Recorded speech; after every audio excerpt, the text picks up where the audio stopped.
യേശുവേ പോലൊരു സ്നേഹിതൻ ഉണ്ടോ? യേശുവേ പോലൊരു സ്നേഹിതൻ ഉണ്ടോ? ദൈവത്തിൻ്റെ അതിപരിശുദ്ധമായ നാമം വാഴ്ത്തപ്പെടുമാറാകട്ടെ. കർത്താവിൻ്റെ തിരുവചനം ശ്രദ്ധിക്കുവാൻ വന്നിരിക്കുന്ന നിങ്ങളെല്ലാവരെയും ദൈവം ധാരാളമായിട്ട് അനുഗ്രഹിക്കുമാറാകട്ടെ. ഇന്ന് നമ്മൾ ചിന്തിക്കുവാൻ പോകുന്ന വിഷയം കൃപയും സമാധാനവും എങ്ങനെ പ്രാപിക്കുവാനായിട്ട് കഴിയും. വെളിപ്പാട് പുസ്തകത്തിൽ കൃപയും സമാധാനവും പ്രാപിക്കുവാൻ കഴിയുന്ന രഹസ്യം എന്തെന്ന് വളരെ വ്യക്തമായി രേഖപ്പെടുത്തിയിട്ടുണ്ട്. നാം ചിന്തിച്ചുകൊണ്ടിരിക്കുന്നത് വെളിപ്പാട് പുസ്തകത്തെക്കുറിച്ചാണ്. നിങ്ങൾ കേട്ടുകൊണ്ടിരിക്കുന്നത് വെളിപ്പാട് പുസ്തകത്തിലെ പ്രഭാഷണങ്ങളാണ്. ഇന്നത്തെ ചിന്തയ്ക്കായി വെളിപ്പാട് പുസ്തകത്തിലേക്ക് നമ്മുടെ ശ്രദ്ധയെ തിരിക്കാം.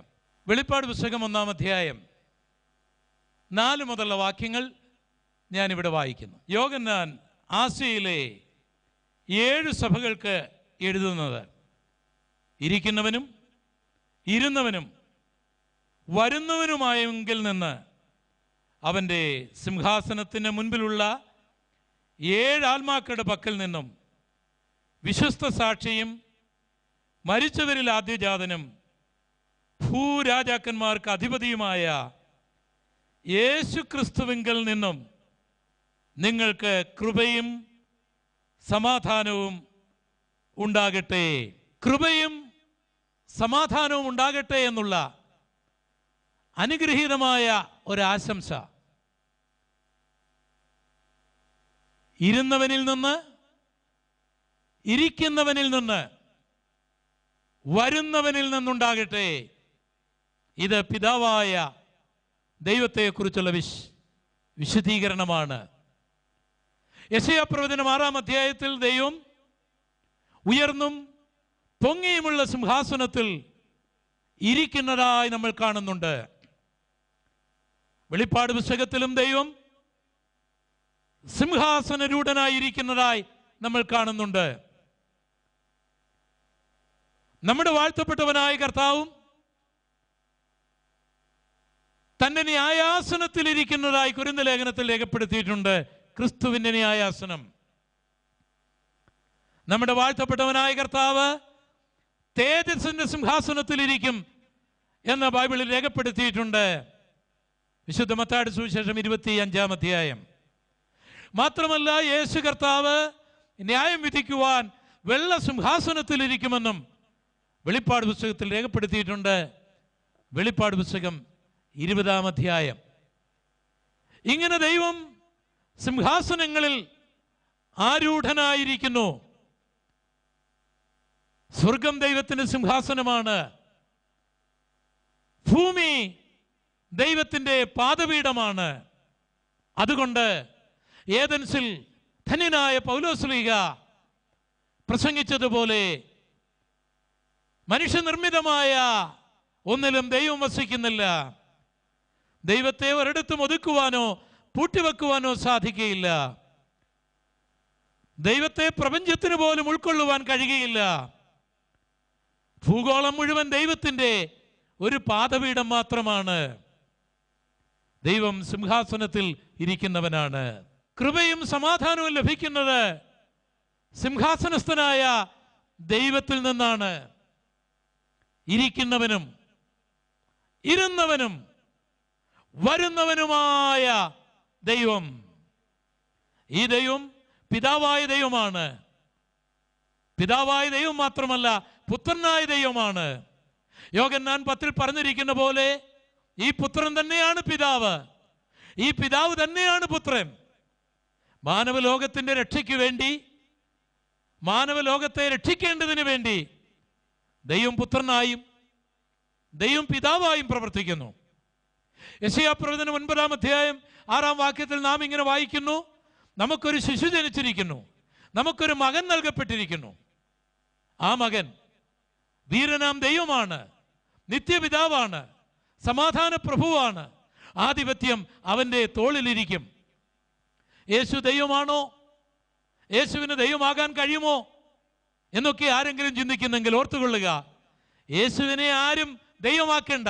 ആർക്കും ആരെയും ദൈവമാക്കാൻ കഴിയുകയില്ല. ദൈവം എപ്പോഴും ദൈവമാണ്. ദൈവമല്ലാത്ത ആരും ദൈവവുമല്ല. എന്നാൽ യേശുവിനെ ഒരു ശിശുവായി, ഒരു മകനായി, ഒരു പിതാവായി, ദൈവമായി, സമാധാന പ്രഭുവായി യേശു കർത്താവ് ജനിക്കുന്നതിന് 700 വർഷങ്ങൾക്ക് മുൻപ് ജൂതന്മാരുടെ മതഗ്രന്ഥത്തിൽ യെശയ്യാ പ്രവചനം 9-ാം അധ്യായത്തിൽ രേഖപ്പെടുത്തിയതാണ് ഞാനിവിടെ വായിച്ചത്. ഇരിക്കുന്നവനും ഇരുന്നവനും വരുന്നവനുമായ, ഇനിയും വരുന്നതാരാണ്? അത് മറ്റാരുമല്ല, നസ്രയനായ യേശു തന്നെയാണ്. പക്ഷേ ഇവിടെ പിതാവായ ദൈവമായിട്ടാണ് ഈ വാക്യത്തിൽ നിന്നും നമുക്ക് മനസ്സിലാക്കുവാനായി കഴിയുന്നത്.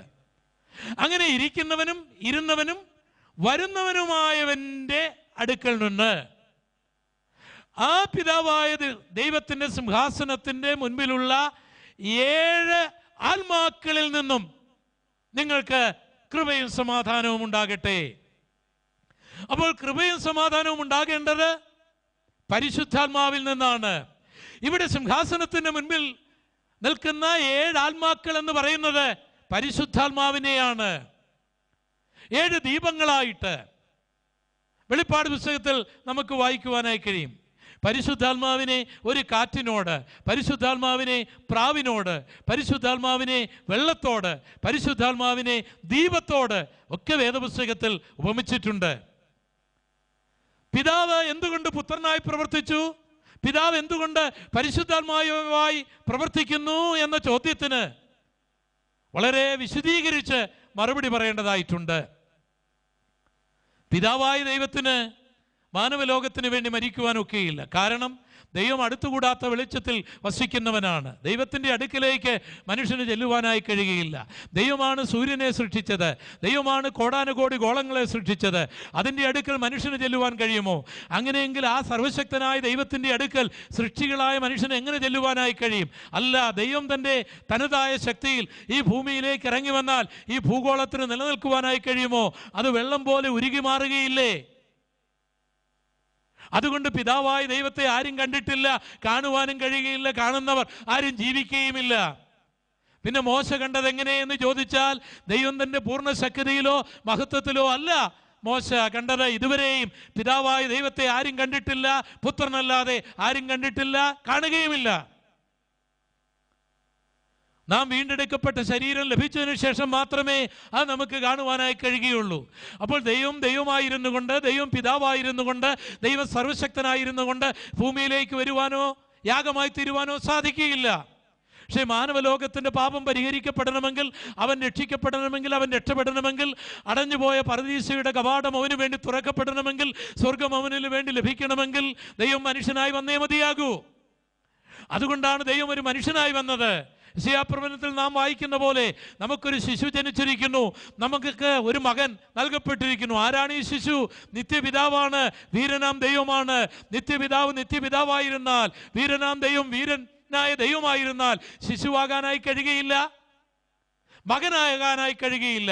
ശിശുവായെങ്കിൽ മാത്രമേ, മകനായെങ്കിൽ മാത്രമേ മനുഷ്യനായി ഭൂമിയിൽ വരാനൊക്കൂ, മാനവലോകത്തിന് വേണ്ടി മരിക്കുവാനൊക്കൂ. അതുകൊണ്ടാണ് നിത്യപിതാവ്, വീരനാം ദൈവം ഒരു ശിശുവായി, മകനായി യേശു എന്ന പേരിൽ ഇവിടെ വന്നത്.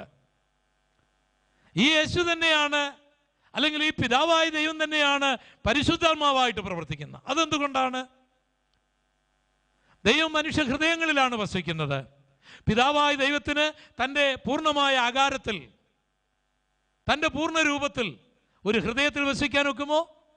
യേശുവിന് തൻ്റെ ശരീരത്തോടുകൂടി ഒരു മനുഷ്യ ഹൃദയത്തിൽ വസിക്കുവാനായി കഴിയുമോ? പക്ഷെ ദൈവത്തിന് മനുഷ്യ ഹൃദയത്തിൽ വസിക്കണം. അതുകൊണ്ട് ദൈവം ആത്മാവായി പ്രവർത്തിക്കുന്നു. അതുകൊണ്ട് പിതാവും പുത്രനും പരിശുദ്ധാത്മാവും 3 ദൈവങ്ങളല്ല, ത്രിയേക ദൈവമാണ്. അപ്പോൾ തന്നെ പിതാവാണോ പുത്രൻ? അല്ല. പുത്രനാണോ പരിശുദ്ധാത്മാവ്? അല്ല. പരിശുദ്ധാത്മാവിന് പരിശുദ്ധാത്മാവിൻ്റെ തനതായ വ്യക്തിത്വമുണ്ട്, പുത്രന് പുത്രൻ്റെതായ വ്യക്തിത്വമുണ്ട്, പിതാവിന് പിതാവിൻ്റെതായ വ്യക്തിത്വമുണ്ട്. പക്ഷേ ഇവ 3 സാരാംശത്തിൽ ഒന്നാണ്. ഉദാഹരണമായിട്ട് ഇതൊക്കെ നമുക്ക് മനസ്സിലാക്കുവാനുള്ള ഭാഷകളോ അതിനുള്ള ഉദാഹരണങ്ങളോ ഈ ഭൂമിയിൽ നിന്ന് എടുക്കുവാൻ ഇല്ല എന്നുള്ളത് നമ്മുടെ പരിമിതിയാണ്. എങ്കിൽ പോലും വെള്ളത്തെ നോക്കുക. വെള്ളം ദ്രാവക രൂപത്തിലിരിക്കുമ്പോൾ അത് ഹൈഡ്രജൻ്റെയും ഓക്സിജൻ്റെയും സംയുക്തമാണ്, നമുക്കറിയാം. ആ വെള്ളത്തെ തന്നെ തണുപ്പിക്കുകയാണെങ്കിൽ അതിനെ ഐസാക്കി മാറ്റാനായി കഴിയും. ആ വെള്ളത്തെ തന്നെ ചൂടാക്കിയാൽ അതിനെ നീരാവിയാക്കി മാറ്റുവാനായി കഴിയും. നീരാവിയാണോ ഐസ് എന്ന് ചോദിച്ചാലല്ല, വെള്ളമാണോ ഐസ് എന്ന് ചോദിച്ചാലല്ല, വെള്ളമാണോ നീരാവി എന്ന് ചോദിച്ചാൽ അല്ല. വെള്ളമാണ്, നീരാവിയാണ്, ഐസാണ്. പക്ഷേ സാരാംശത്തിൽ വെള്ളം തന്നെയാണ് നീരാവി, വെള്ളം തന്നെയാണ് ഐസ് തന്നെയാണ് വെള്ളം, നീരാവി തന്നെയാണ് വെള്ളം എന്ന് പറയുവാനായി കഴിയും. ഇതുപോലെ പിതാവാണോ പുത്രൻ? അല്ല. പുത്രനാണോ പരിശുദ്ധാത്മാവ്? അല്ല. എന്നാൽ പിതാവാണോ ദൈവം? അതെ. പുത്രനാണോ ദൈവം? അതെ. പരിശുദ്ധാത്മാവാണോ ദൈവം? അതെ.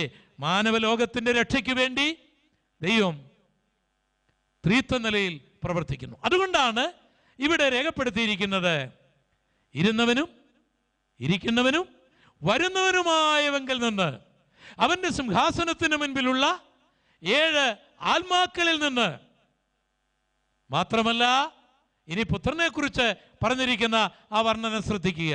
വിശ്വസ്ത സാക്ഷിയും മരിച്ചവരിൽ ആദ്യജാതനും ഭൂരാജാക്കന്മാർക്ക് അധിപതിയുമായ യേശു ക്രിസ്തുവിൽ നിന്നും നിങ്ങൾക്ക് കൃപയും സമാധാനവും ഉണ്ടാകട്ടെ.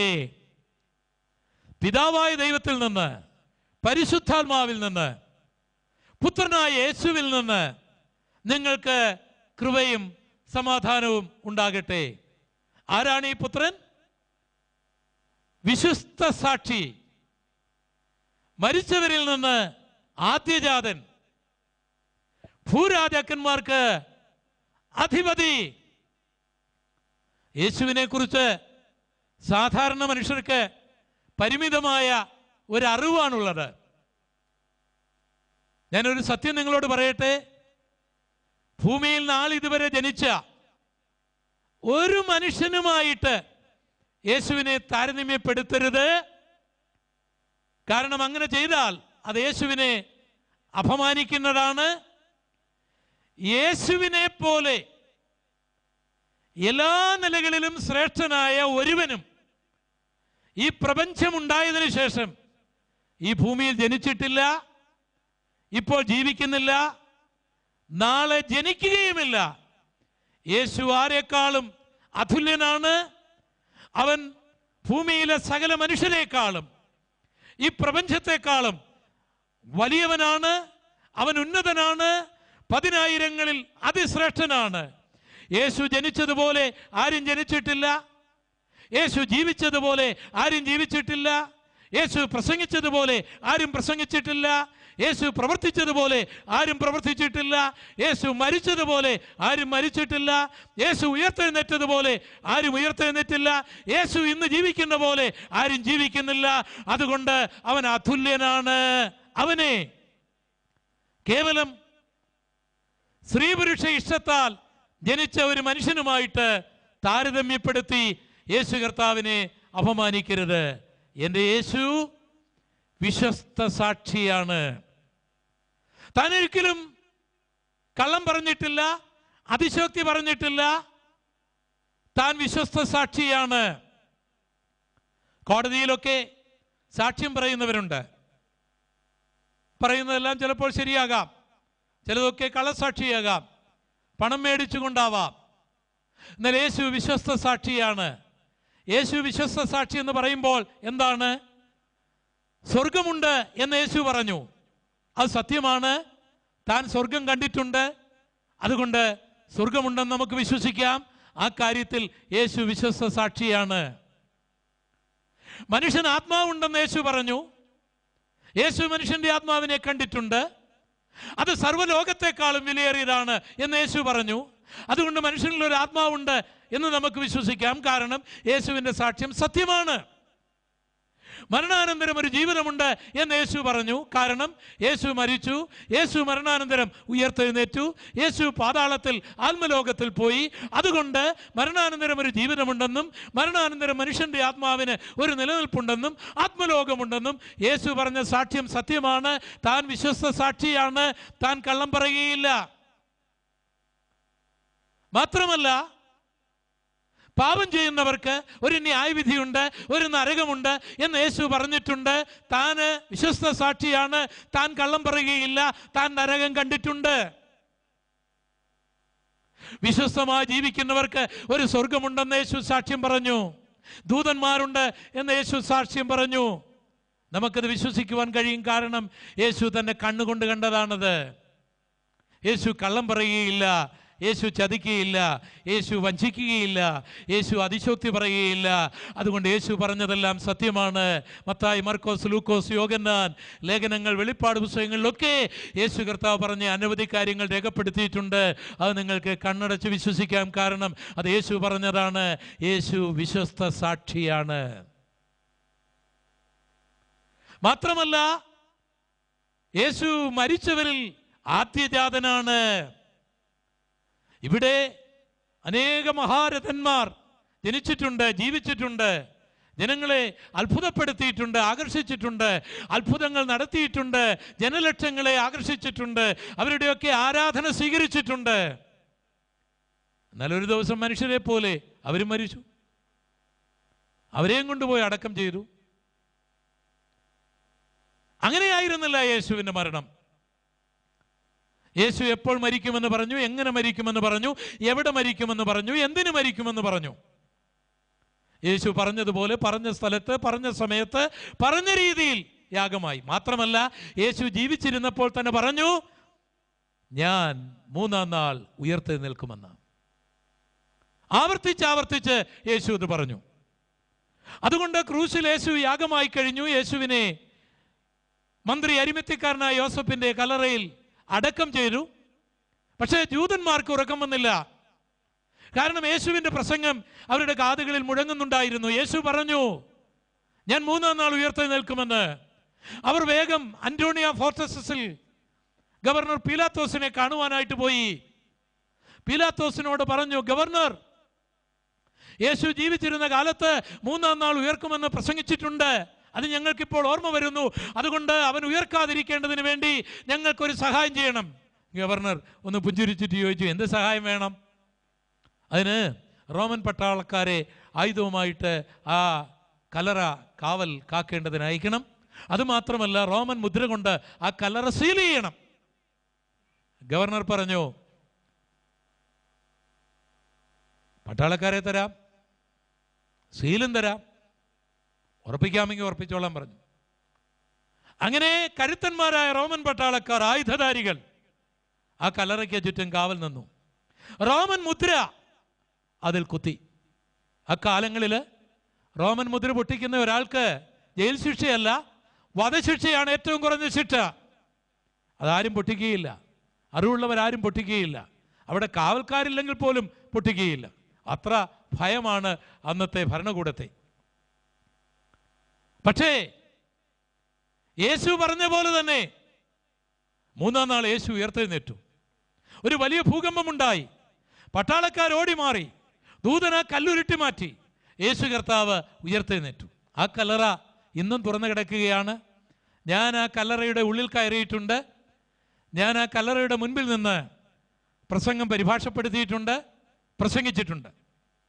അതിന്നും നമുക്ക് കാണുവാനായി കഴിയും. അങ്ങനെ ഒരു കല്ലറ മാത്രമേ തുറന്നു കിടക്കുന്നുള്ളൂ.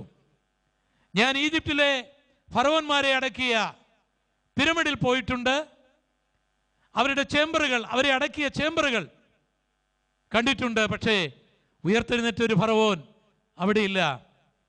ജോൺ എഫ് കെന്നഡിയുടെ കല്ലറ ഞാൻ കണ്ടിട്ടുണ്ട്. അവിടെ ഒരു ദീപം കത്തുന്നുണ്ട്. അമേരിക്കയുടെ അഭിമാനമായിരുന്നല്ലോ അദ്ദേഹം. പക്ഷേ ആ കല്ലറ തുറക്കപ്പെട്ടിട്ടില്ല. ലണ്ടനിലെ വെസ്റ്റ്മിൻസ്റ്റർ ആബിയില് ലോകത്തെ മുഴുവൻ ഭരിച്ച അനവധി രാജാക്കന്മാരുടെ കല്ലറകൾ ഞാൻ കണ്ടിട്ടുണ്ട്. അതൊന്നും തുറക്കപ്പെട്ടിട്ടില്ല. ഇന്ത്യയിലെ താജ്മഹൽ ഞാൻ സന്ദർശിച്ചിട്ടുണ്ട്. അവിടെ മുദാസിൻ്റെ കല്ലറ തുറക്കപ്പെട്ടിട്ടില്ല. ഇന്ത്യയുടെ ക്യാപിറ്റൽ സിറ്റിയിൽ, നമ്മുടെ ശാന്തിവനത്തിലും മറ്റു പല മേഖലകളിലും നമ്മുടെ പ്രസിഡന്റന്മാർ, പ്രധാനമന്ത്രിമാരെ അടക്കിയ അല്ലെങ്കിൽ ദഹിപ്പിച്ച സ്ഥലങ്ങൾ ഞാൻ കണ്ടിട്ടുണ്ട്. അവിടെങ്ങും ആരും ഉയർത്തെഴുന്നേറ്റിട്ടില്ല. അങ്ങനെ അനവധി നേതാക്കന്മാരുടെ, മഹാന്മാരുടെ കല്ലറ ഞാൻ കണ്ടിട്ടുണ്ട്. തുറക്കപ്പെട്ട ഒരു കല്ലറ മാത്രമേ എൻ്റെ ജീവിതത്തിൽ കണ്ടിട്ടുള്ളൂ. അത് നസ്രയനായ യേശുവിൻ്റെതാണ്. അതുകൊണ്ടാണ് വെളിപ്പാട് പുസ്തകത്തിൽ പറഞ്ഞിരിക്കുന്നത്, അവൻ മരിച്ചവരിൽ നിന്ന് ആദ്യജാതനാണ്. മഹാന്മാരെല്ലാം അവരുടെ ശവം കല്ലറയിൽ ഉറങ്ങുന്നു. അവരുടെ ആത്മാവ് ഒന്നെങ്കിൽ സ്വർഗീയ പ്രതീക്ഷയിലോ യാതനാ സ്ഥലത്തോ വേദന അനുഭവിക്കുന്നു. യേശു കർത്താവ് മാത്രം സ്വർഗത്തിൽ തൻ്റെ ഭക്തന്മാർക്ക് വേണ്ടി മധ്യസ്ഥ അണയ്ക്കുന്നു. അവൻ മരിച്ചവരിൽ ആദ്യജാതനാണ്. മാത്രമല്ല, യേശു ഭൂരാജാക്കന്മാർക്ക് അധിപതിയാണ്. നിങ്ങൾക്കറിയാമോ, യെരുശലേമിന്റെ തെരുവീതിയിലൂടെ മുൾമുടിയും ചൂടി തോളിൽ മരക്കുരിശുമായി കടന്നുപോയ നസ്രയനായ യേശുവിനെ നിങ്ങൾക്ക് ഓർമ്മയില്ലേ?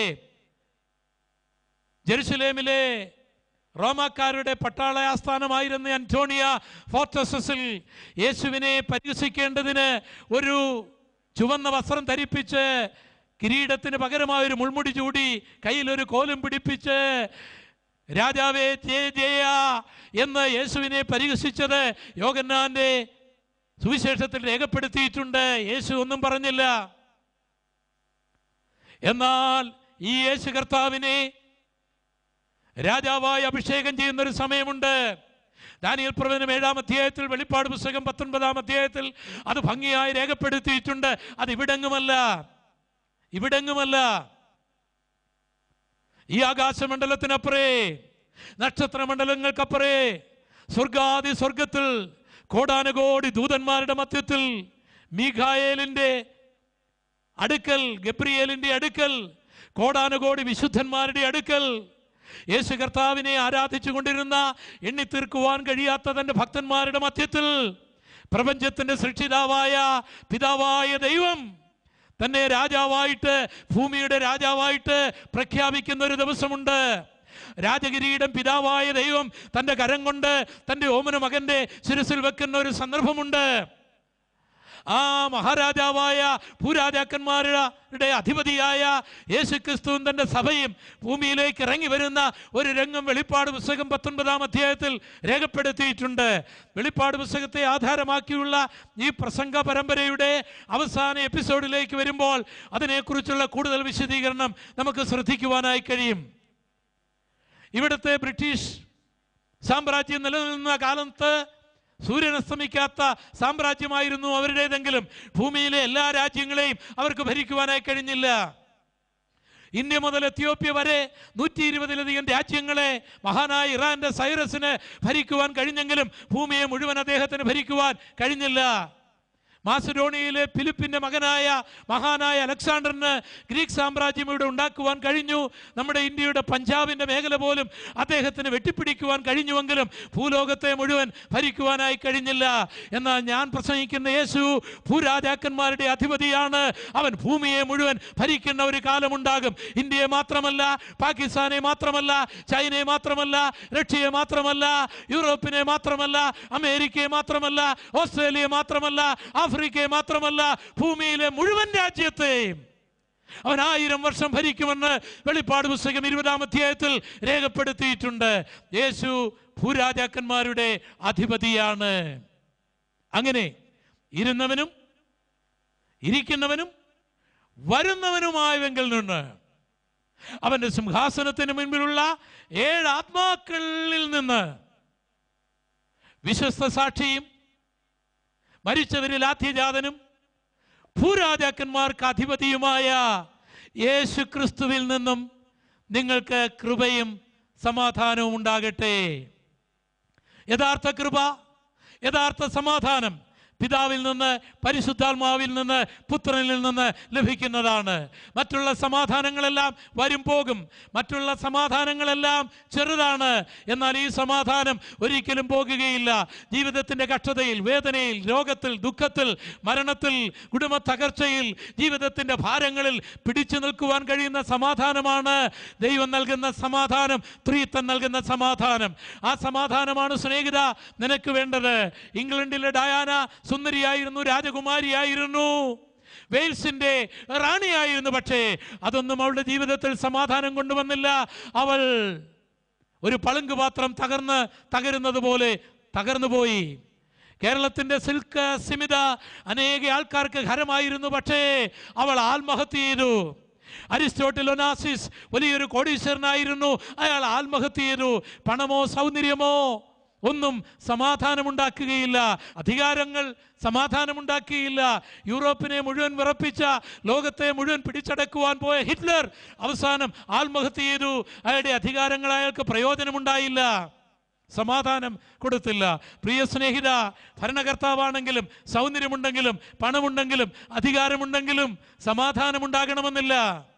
എന്നാൽ ഇരിക്കുന്നവനും ഇരുന്നവനും വരുന്നവനുമായ പിതാവായ ദൈവത്തിൽ നിന്ന്, തൻ്റെ സിംഹാസനത്തിലുള്ള 7 ആത്മാക്കളിൽ നിന്ന്, വിശ്വസ്ത സാക്ഷിയും മരിച്ചവരിൽ ആദ്യജാതനും ഭൂരാജാക്കന്മാരുടെ അധിപതിയുമായ യേശു ക്രിസ്തുവിൽ നിന്നൊരു സമാധാനം നിങ്ങൾക്കുണ്ടായാൽ ജീവിതത്തിൻ്റെ ഏത് ഘട്ടങ്ങളിലും നിങ്ങൾക്ക് പുഞ്ചിരിക്കുവാനായിട്ട് കഴിയും, നിങ്ങൾക്ക് പിടിച്ചു നിൽക്കുവാനായി കഴിയും. യേശു പറഞ്ഞു, ആ സമാധാനം ഞാൻ നിങ്ങൾക്ക് നൽകാം. ഞാൻ നൽകുന്ന സമാധാനം ലോകം നൽകുന്ന പോലുള്ള സമാധാനമല്ല. ബിസിനസ് തകർന്നതുകൊണ്ട്, കുടുംബം തകർന്നുകൊണ്ട്, കുഞ്ഞുങ്ങളിൽ ചിലർ മരിച്ചതുകൊണ്ട്, അതേ കുഞ്ഞുങ്ങൾക്ക് ചില തകർച്ചകൾ ഉണ്ടായതുകൊണ്ട് ഇനി എന്തിന് ജീവിക്കണമെന്ന് നീ പറഞ്ഞ് ഭാരപ്പെടേണ്ട. ഇനി ഞാൻ എങ്ങനെ ജീവിക്കും? അപമാനങ്ങൾ, നിന്ദകൾ ഉണ്ടായതുകൊണ്ട് ഞാൻ എങ്ങനെ പിടിച്ചു നിൽക്കും എന്നോർത്ത് നീ ഭാരപ്പെടേണ്ട. ഈ കഷ്ടതയിൽ, ഈ വേദനയിൽ, ഈ തീച്ചൂളയിൽ, ഈ സിംഹഗുഹയിൽ, ഈ ജയിലറയിൽ അതെ നിനക്ക് പിടിച്ചു നിൽക്കുവാൻ കഴിയുന്ന ഒരു ദിവ്യ സമാധാനം യേശു നിനക്ക് നൽകുവാനായി പോകുകയാണ്. അത് കർത്താവിൻ്റെ കൃപയാണ്. ഈ കൃപയും ഈ സമാധാനവും നിങ്ങളിൽ എല്ലാവരിലും കർത്താവ് ഒരു മഴ പോലെ പെയ്ക്കുമാറാകട്ടെ. കർത്താവ് നിങ്ങളോട് കൂടി ഇരിക്കുമാറാകട്ടെ. നമുക്ക് പ്രാർത്ഥിക്കാം. ഞങ്ങളുടെ ദൈവമേ, ഞങ്ങളുടെ സ്വർഗീയ പിതാവേ, എവിടെ കൃപ ലഭിക്കും, എവിടെ സമാധാനം ലഭിക്കും എന്നറിയാതെ ഓടിക്കുഴഞ്ഞ് ജീവിതം തന്നെ വെറുത്ത് ഇനി എന്തിന് ഞാനിങ്ങനെ ജീവിക്കണം, മരിച്ചാൽ മതിയായിരുന്നു എന്ന് ചിന്തിച്ച് ഭാരപ്പെട്ടിരിക്കുന്ന എൻ്റെ ഈ വാത്സല്യ സഹോദരന്, സഹോദരിക്ക് ആ കൃപ, ആ സമാധാനം കർത്താവേ ഒരു മഴ പോലെ അവരിലേക്ക്, അവരുടെ കുടുംബത്തിലേക്ക്, അവരുടെ കുഞ്ഞുങ്ങളിലേക്ക് പെയ്ക്കുമാറാകണമേ. യേശുവിൻ നാമത്തിൽ അപേക്ഷിക്കുന്നു. കൃപ തോന്നി കേൾക്കുമാറാകണമേ. ഈ വചനങ്ങളാൽ ദൈവം നിങ്ങളെ ധാരാളമായിട്ട് അനുഗ്രഹിക്കട്ടെ. വെളിപ്പാട് പുസ്തകത്തിൽ നിന്നുള്ള പ്രഭാഷണ പരമ്പര തുടരുന്നതാണ്. അടുത്ത എപ്പിസോഡിന് വേണ്ടി കാത്തിരിക്കുക. ദൈവം നിങ്ങളെല്ലാവരെയും ധാരാളമായി അനുഗ്രഹിക്കും. സ്തുതിക്കാം, സ്തുതിക്കാം, സ്തുതി പാടിടാം, നന്ദിയോടെ ആർത്തു പാടിടാം, എന്നുമെന്നും പാടാം പുത്തൻ പാട്ടുകൾ, ഈണത്തോടെ എന്നുമെന്നും ഘോഷിച്ചിടാം. സ്തുതിക്കാം, സ്തുതിക്കാം, സ്തുതി പാടിടാം, നന്ദിയോടെ ആർത്തു പാടിടാം, എന്നുമെന്നും പാടാം പുത്തൻ പാട്ടുകൾ, ഈണത്തോടെ എന്നുമെന്നും ഘോഷിച്ചിടാം. നിന്റെ ദയ ജീവനേക്കാൾ നല്ലതല്ലയോ, നിന്റെ സ്നേഹമെത്രയോ ആശ്ചര്യമേ, നിന്റെ ദയ ജീവനേക്കാൾ നല്ലതല്ലയോ, നിന്റെ സ്നേഹമെത്രയോ ആശ്ചര്യമേ.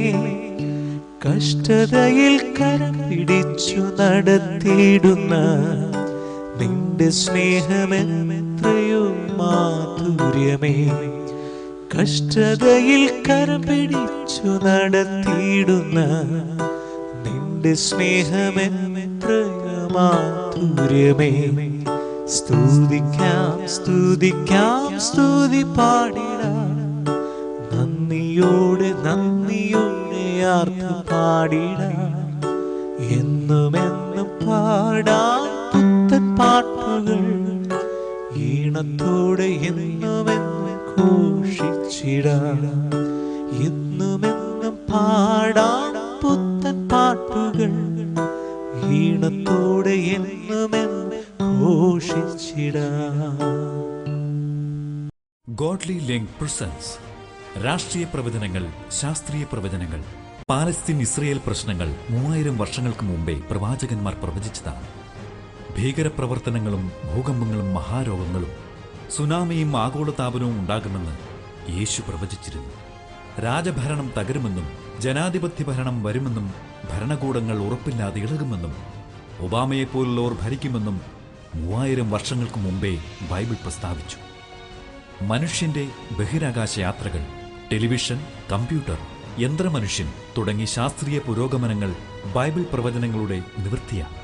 വായിക്കുക പോൾ ഗോപാലകൃഷ്ണൻ കൊച്ചറയുടെ പുതിയ പുസ്തകം രാഷ്ട്രീയ പ്രവചനങ്ങൾ, ശാസ്ത്രീയ പ്രവചനങ്ങൾ. പുസ്തകം തപാലിലും ബുക്ക് ഷോപ്പുകളിലും ലഭിക്കും. Phone number 9961821048. രാഷ്ട്രീയ പ്രവചനങ്ങൾ, ശാസ്ത്രീയ പ്രവചനങ്ങൾ.